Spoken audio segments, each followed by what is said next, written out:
반갑습니다. 최 대표 TV입니다. 아침에는 비가 굉장히 많이 오더니 또 오후가 되니까요. 날씨가 완전히 풀려가지고 햇볕이 쨍쨍납니다. 이런 날씨에 특히 감기 조심하시고요. 저녁 되면 또 쌀쌀해지고 이게 일교차가 좀 심하니까 특히나 좀 감기를 조심하시면 좋을 것 같습니다. 인사 말씀을 드렸고요. 오늘은 이제 어떤 내용 말씀드릴 거냐면 그 신문 기사에 보면은요 가끔 이런 게 나옵니다. 사회 초년생들 혹은 뭐 아르바이트 청소년 이런 분들이 노동법을 잘 몰라가지고 부당한 대우를 받는다. 그래서 이러이런 부분들을 좀 챙겨야 된다. 이런 내용들이 있는데 오늘은 그 얘기를 좀 해볼까 합니다. 사회 초년생들이 노동법, 노무 상식을 몰라서 부당한 대우를 받고 또 본인이 누려야 될 권리를 못 누린다. 그래서 제가 이제 영상에서 가끔 그런 말씀을 드리는데 권리 위에 잠자는 자는 보호받지 못한다. 그냥 당연히 노동법이 이러니까 법이 이러니까 꼭 이거는 무조건 보장해 줄 것이다 이렇게 생각하시면 안 되는 거죠. 그래서 기본적으로 노동 상식, 노동법 상식을 알고 계셔야지만 내가 또 그거에 맞춰서 준비하고 또 대응할 수 있는 그런 부분들이 있습니다. 그래서 오늘은 입사를 할 때랑 그다음에 특히나 이제 입사할 때랑 그다음에 퇴사할 때가 좀 많이 그런 분쟁들이 많이 생기니까 그런 내용들 위주로 좀 말씀드려 보도록 하겠습니다. 아는 것이 힘이라는 얘기도 있습니다. 그러니까 오늘 이 시간 잘 들으시고 요런 내용들은 꼭 잘 챙기시기를 바라겠습니다. 근로 중에 이제 부당한 대우를 경험한 그런 뭐 아르바이트라든가 사회초년생, 뭐, 그 다음에 근로자 이런 사람들한테 그런 설문조사를 해봤다고 합니다. 그랬더니, 그런 근로 중에 부당 대우를 받았다고 한 사람이요, 전체 40% 정도가 부당한 대우를 경험했다. 이렇게 얘기를 했답니다. 그럼 주로 어떤 내용들이냐? 뭐, 제가 영상에서도 자주 얘기하는 뭐 근로계약서를 안 쓴다든가, 그 다음에 주휴수당, 그 다음에 최저임금. 제가 세 가지 삼총사라고 항상 강조하는 게 있죠. 근로계약서, 최저임금, 주휴수당. 이게 잘 안 지켜져서 부당한 대우를 받았다라는 얘기가 많고요. 그 다음에 휴게 시간도 요즘에 많이 얘기 나옵니다. 휴게 시간을 뭐 한 번도 쉬어본 적이 없다. 제대로 공간이 없어서 쉰 적이 없다. 이렇게 얘기하시는 분들 많거든요. 그 다음에 또 뭐 포기나 욕설, 갑질, 그 다음에 부당 해고. 그냥 뭐 너는 이런 잘못이 있으니까 그만둬 이렇게 하는 뭐 부당해고, 그 다음에 뭐 임금을 체불했다든가, 뭐 퇴직금을 못 받았다든가, 혹은 뭐 소송을 뭐 당했다든가 이런 부분들이 굉장히 많습니다. 근데 더 이제 또 주목할 만한 것은 이런 부당한 대우를 당했다 그래도 어떻게 대처를 할지 모르고 혹은 또 다른 불이익이 있을 것으로 예상이 돼서 대응을 하지 못한 사람들이 70%가 넘는다는 겁니다. 그러니까 잘 모르기도 하고 또 이거를 또 어디에 신고하면 내가 불이익을 당할 것 같기도 하고 이런 부분들이 있으니까 또 제대로 대응을 못 한다는 겁니다. 예, 그런 분들이 좀 많이 있다고 합니다. 자, 그래서 제가 아까 세 가지 꼭 좀 유념하셨으면 좋겠다라고 말씀을 드린 게 근로계약서, 최저임금, 주휴수당인데 그 중에 이제 뭐가 제일 중요하냐고 이렇게 물어보신다면 근로계약서 안에 최저임금 뭐 이런 임금에 대한 부분과 또 주휴수당 이런 부분들이 또 포함이 돼서 작성이 될 수 있기 때문에 근로계약서가 제일 첫 번째가 아닌가 이렇게 생각이 듭니다. 그래서 근로계약서는 여러분들 잘 아시다시피요. 사업주가 사장님이 반드시 작성하셔야 되는 거고, 이거 만약에 작성하지 않게 되면 작성 및 교부까지 하지 않게 되면 벌금을 최대 500만 원까지도 부과될 수 있기 때문에 책임은 어쨌든 사업주에게 있다, 사장님에게 있다 이렇게 생각하시면 될 것 같아요. 그 어떤 내용이 들어가냐면요, 근로계약 기간, 그 다음에 시간, 휴게 시간, 그리고 임금의 구성 항목, 계산 방법, 지급 방법, 업무의 내용과 근로장소 이런 것들이 들어갑니다. 그래서 고용노동부에서는 항상 표준근로계약서라는 것을 게시하고 배포를 합니다. 그 안에 보면 내용들이 이런 게 다 들어있습니다. 그래서 이런 내용들이 정확히 써져 있는가 이런 것들 그냥 뭐 언제부터 언제까지 근무하기로 했습니다. 이렇게 그냥 간단하게만 쓰실 게 아니라 그 안에 세부적인 내용들도 또 다 들어가 있어야 된다. 그리고 또 우리 사회 초년생 입장에서는 그런 거를 증빙할 수 있는 게 근로계약서 외에는 뭐 다른 게 뭐가 있을까요? 예, 근로계약서가 그거를 증빙하는 가장 기본이 되는 거고요. 가장 우선이 되겠죠. 그리고 무슨 이제 부당한 대우를 받아서 뭐 신고를 한다든가 할 때도요. 당연히 근로계약서 가져오셔야 합니다. 그래서 만약에 입사를 할 때 근로계약서를 만약에 사장님께서 안 써주신다 하면요, 근로계약서를 작성하자고 요청할 수도 있어야 됩니다. 예, 그러니까 무조건 뭐 사장님이 안 써주신대요 이렇게 얘기하지 마시고요. 근로계약서 당연히 쓰는 걸로 이렇게 생각을 하시면 좋을 것 같습니다. 그래서 근로계약서 안에는요, 얼마를 받는지 금액 이런 것들을 반드시 명시를 해 두시는 게 아까 말씀드릴 때 해 두시는 게 좋고요. 그 다음에 현금으로 이렇게 받는 경우도 사실은 나중에 입증이 안 될 상황이 좀 생기니까 통장으로 반드시 증빙이 될 수 있게 그렇게 받으시는 게 좋을 것 같습니다. 그리고 가끔 가다가 이제 어떻게 증빙합니까? 이렇게 여쭤보시는 분들도 계신데요. 그 뭐 예를 들어서 알바몬이라든가 이런 취업 사이트 같은 데들에 보면 공고가 올려져 있잖아요. 그래서 그런 것들 요즘에 그렇게 하시는 분들 많더라고요. 그런 것들을 이렇게 잘 캡처해 두셔가지고 그게 나중에 증거 자료가 될 수도 있다 이렇게 아시면 될 것 같아요. 그런 것들도 잘 캡처해 두시고요.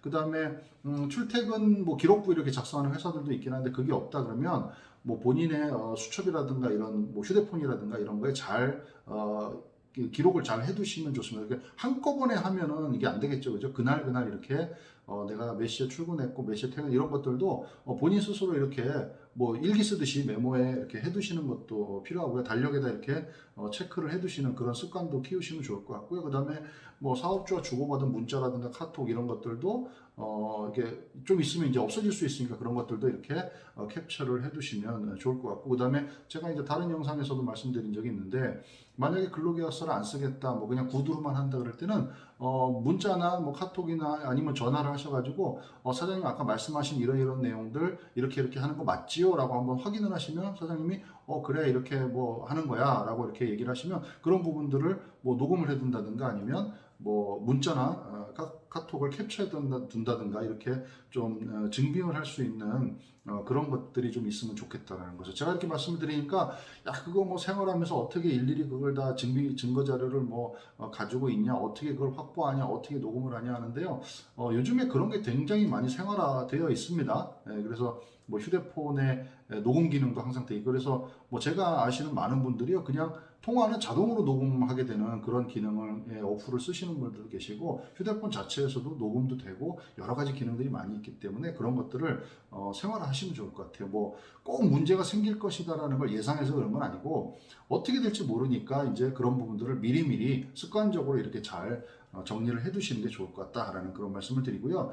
그 다음에 이제 또 이제 많이들 여쭤보시고 중요하게 생각되는 부분이 이제 퇴사할 때 뭐 어떻게 어떤 걸 좀 챙겼으면 좋겠는가 어떻게 해야 되는가 이런 부분들입니다. 그래서 퇴사할 때는 일단은 이제 실업급여가 이제 가장 많이 우리 사회초년생들 근로자 입장에서는 생각이 드실 겁니다. 자발적 퇴사와 비자발적인 퇴사. 그러니까 내 발로 스스로 그만둔 거랑 회사로부터 어떤 이제 뭐 해고라든가 공고사직이라든가 이렇게 속된 말로 잘린 경우 이렇게 구분을 하겠죠. 그래서 자발적인 퇴사 같은 경우에는 내가 스스로 그만두겠습니다 하고 사직서 쓰고 나가는 경우죠. 이런 경우에는 실업급여를 받지 못합니다. 그래서 이거 착각하시는 분들도 좀 있으신데 자발적으로 퇴사를 하면 실업급여가 지급이 안 된다 이렇게 하시면 되고요. 그다음 비자발적 퇴사, 공고사직이 되어야지만 실업급여를 받을 수가 있다 이렇게 하시면 되고.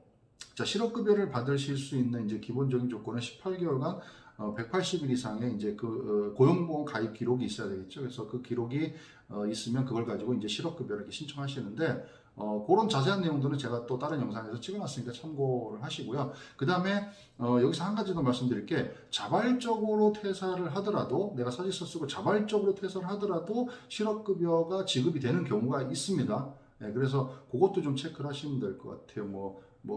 간단한 예를 하나 들어드리면 회사의 출퇴근 시간이 엄청 길어져 버렸어. 그래서 어쩔 수 없이 이건 퇴사를 해야 될 것 같다. 이런 경우들도 있고요. 여러 가지 그 사유들이 있습니다. 그래서 자발적으로 퇴사를 하더라도 실업급여를 받을 수 있는 조건들이 있지만 기본적으로는 자발적인 퇴사를 하면 실업급여가 대상이 안 된다. 이렇게 우선은 아시면 될 것 같고요.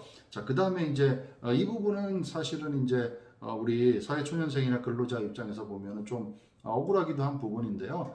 사업장이 상시 근로자가 5명이 넘느냐 안 되냐에 따라서 여러 가지가 이제 바뀌는 것 중에 하나가 뭐냐면 5인 이상이 되는 사업장에서만 부당 해고에 대한 그런 거를 이의 제기를 하고 신청을 할 수 있다. 노동위원회 가서 부당 해고에 대한 거를 신청할 수가 있다라는 겁니다. 근데 5인 미만 사업장은 사실은 그게 안 된다는 거죠. 그래서 뭐 향후에는 이 노동법 적용이, 그러니까 이 근로기준법 적용이요, 5인 미만 사업장은 사실은 적용이 안 되는 사업장으로 봅니다. 이게 최초에 만들어질 때 이제 5인 미만의 어떤 소상공인, 자영업자 이런 소규모의 사업장들을 보호하는 그런 의미에서 이게 만들어진 이게 규정인데, 이게 점점 이제 시대가 바뀌다 보니까 우리 근로자 입장에서 그럼 내가 5인 이상 사업장에서 일하는 거랑 5인 미만 사업장에서 일하는 거랑 이제 다른 대우를 받게 되는 거죠. 차별을 받게 되는 거죠. 그래서 이게 아마 향후에는 5인 미만 사업장도 근로기준법을 동일하게 적용하는 것으로 뭐 바뀔 것으로 이제